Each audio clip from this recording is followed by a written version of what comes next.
Hello à toutes, j'espère que vous allez bien. On se retrouve aujourd'hui pour une nouvelle vidéo et je vais vous raconter une petite story time parce que mes chats ont failli crever littéralement il y a pas longtemps, il y a à peu près une semaine. Ouais, une semaine. Donc je me suis dit que j'allais vous raconter tout ça aujourd'hui. Donc on est parti. Prenez de quoi boire, de quoi manger, etc. Ça va être un petit peu long. Aujourd'hui, j'ai un micro avec moi. Je teste voir ce que ça rend en vidéo et si je vois que vraiment c'est horrible, tant pis, j'abandonne. Vous inquiétez pas. Mais vous aussi, n'hésitez pas à me dire ce que vous en pensez du coup du micro, si vous trouvez ça bien, si vous trouvez ça pas bien. J'ai fait quelques tests avant de filmer cette vidéo.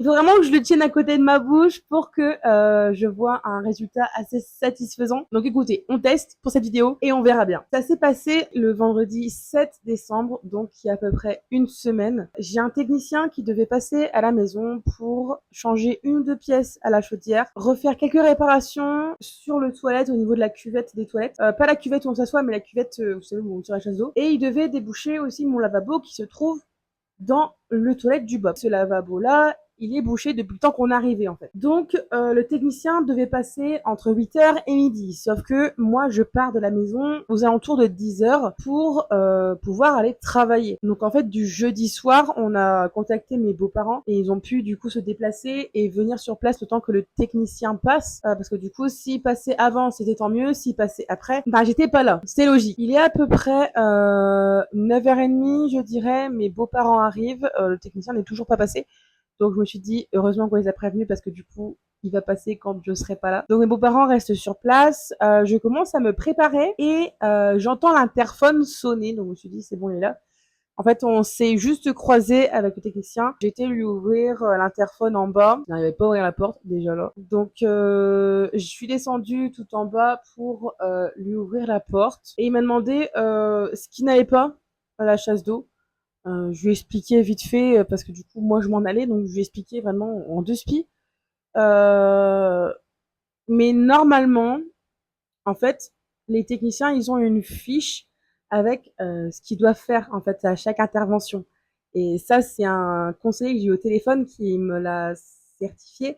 En fait, ils ont chacun une feuille de route avec toutes les réparations qu'ils ont à faire dans chaque domicile où ils passent ce jour-là. Donc bon, déjà là, premier point négatif. Donc le gars, il me dit, il s'embête pas, il change tout le système de chasse d'eau. Ok, il y a pas de problème, moi je m'en fiche. Fais ta vie, fais mes réparations et basta.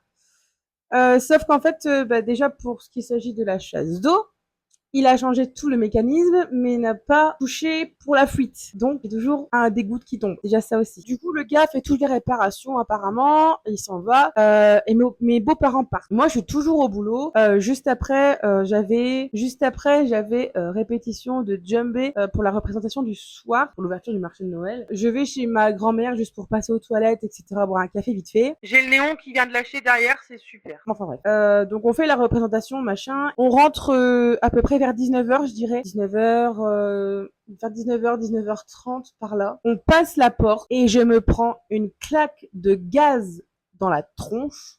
Mais quand je vous dis qu'elle est énorme, c'est qu'elle était énorme. Ni une ni deux, je vais aux toilettes parce que j'en pouvais plus, il fallait que j'aille aux toilettes, il fallait que je me vidais comme tout le monde. Et je vais chercher le numéro d'urgence de GRDF, donc ceux qui s'occupent du compteur, entre guillemets. Parce que si vous ne le savez pas, vous avez beau passer par n'importe quelle compagnie d'électricité ou de gaz. Merci d'avoir travaillé chez Engie. En fait, même si vous faites un contrat chez EDF, chez Total Energy, chez Engie, la personne qui va s'occuper de votre compteur, les réparations, etc., si c'est électricité, c'est Enedis, et si c'est gaz, c'est GRDF.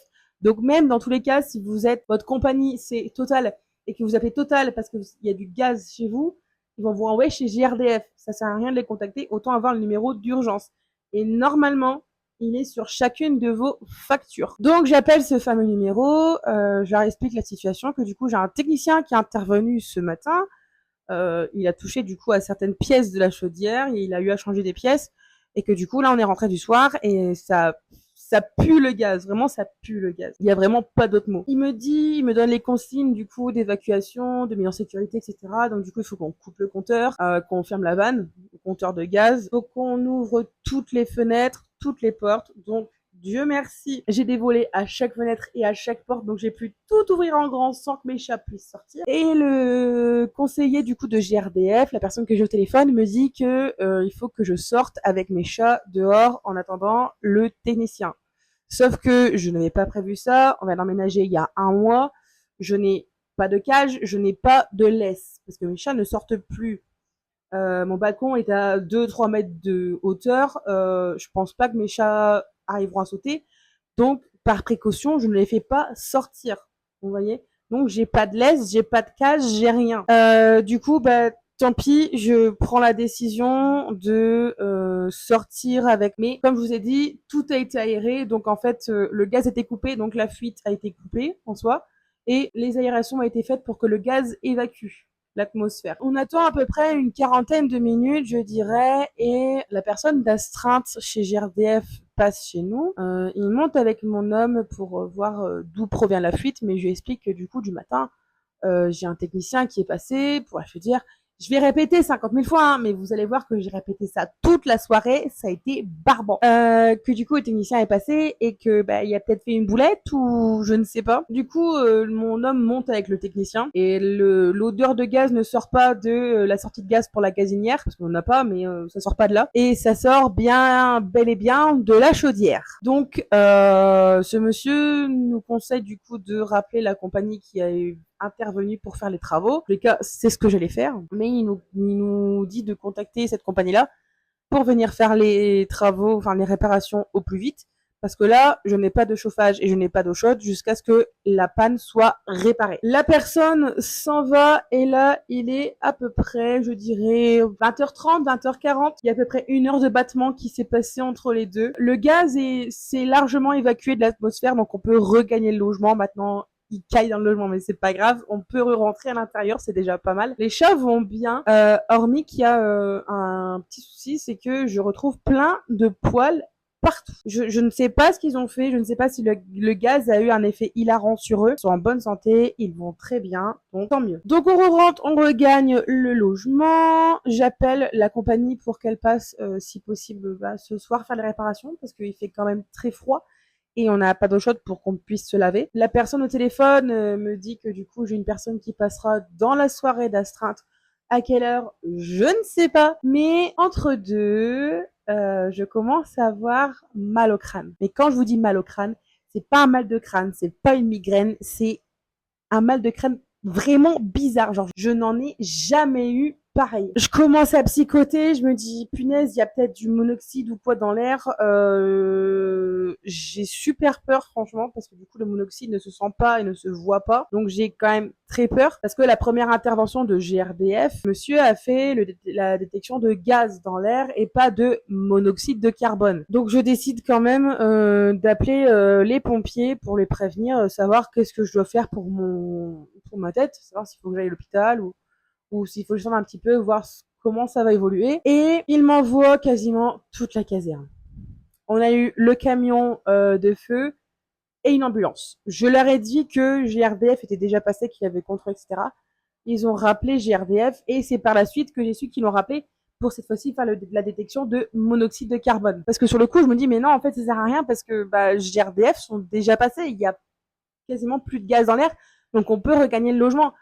Mais ils m'ont pas dit que c'était pour la détection de monoxyde de carbone. Moi, ils s'occupent de prendre mes constantes, etc. Tout va bien. Je leur explique même que j'ai pas d'autres soucis, à part avoir un énorme mal de crâne et limite avoir je commence à avoir des petites nausées qui arrivent en fait. Donc je trouve ça vraiment bizarre, mais autrement, je parle bien, j'ai pas de délire, j'ai rien du tout, j'ai juste mal, vous voyez. Donc eux, me conseillent de prendre un Doliprane, etc. Dans tous les cas, ils me demandent si je veux aller à l'hôpital. Je dis, écoutez, si à l'hôpital j'y vais pour me donner un Doliprane, ça sert strictement à rien, j'en ai chez moi. Donc GRDF arrive encore après pour faire la détection du monoxyde de carbone. Il n'y en a pas, donc ils ne savent pas d'où vient mon mal de crâne en soi. On peut du coup encore une fois regagner le logement parce qu'entre deux, quand j'ai appelé les pompiers, on a dû encore ressortir. J'étais crevée de ma journée, mais vraiment crevée.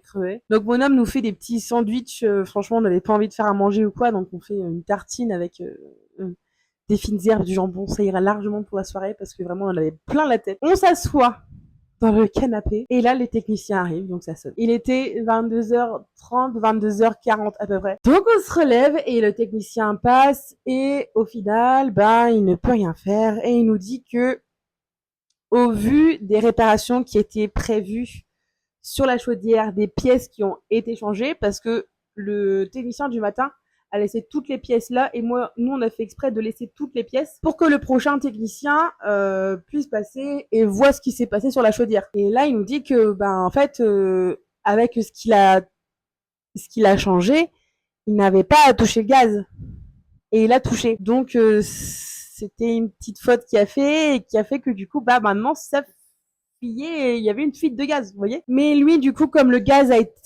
compteur de gaz a été coupé et plombé par GRDF, il ne peut rien faire et on doit attendre lundi ou mardi. Donc tout le week-end, on n'était pas à la maison, je vous avoue. Ou alors si on était à la maison, on était avec une couverture, avec un plaid sur nous. Et on a pris des douches d'eau froide, mais tout va bien. Du lundi, moi je pars au travail. J'avais réunion du matin, donc je pars de la maison vers 8h10 par là. J'arrive à ma réunion qui commence à 9h et j'ai un SMS de mon homme qui me dit que un technicien est là. On n'était même pas au courant qu'il passait, on n'avait pas d'horaire, etc. Donc heureusement que mon homme était là, qui était d'après-midi. Il a pu laisser rentrer le technicien et pouvoir faire les réparations. Apparemment, toutes les réparations avaient été faites. Donc moi, dès que je suis rentrée du travail, j'ai pu appeler GRDF pour qu'ils constatent que les réparations ont été faites, qu'ils puissent déplomber le compteur et qu'on puisse récupérer du gaz. C'est dans ces moments-là qu'on se rend compte que on est quand même chanceux d'avoir de l'eau chaude. Dans tout ça, je suis vraiment heureuse et c'est franchement la meilleure chose que mes chats soient encore là, qu'il ne leur est rien arrivé. Parce que franchement, je ne sais pas du tout de quoi j'aurais été capable, en vrai, s'il leur aurait arrivé quelque chose. Donc voilà, cette petite story time, je vous l'ai déjà racontée sur Snap, mais je voulais vous la raconter ici sur YouTube. J'espère que cette vidéo vous aura plu. Si c'est le cas, n'hésitez pas à mettre un petit pouce bleu et à vous abonner pour ne pas louper toutes les prochaines vidéos. N'hésitez pas à me dire non plus ce que vous en pensez de ce micro. Moi, je verrai ce que ça rend en montage et je verrai si la prochaine fois je réutilise un micro ou pas. Mais sinon, c'était Sophiris et je vous fais des bisous. Salut!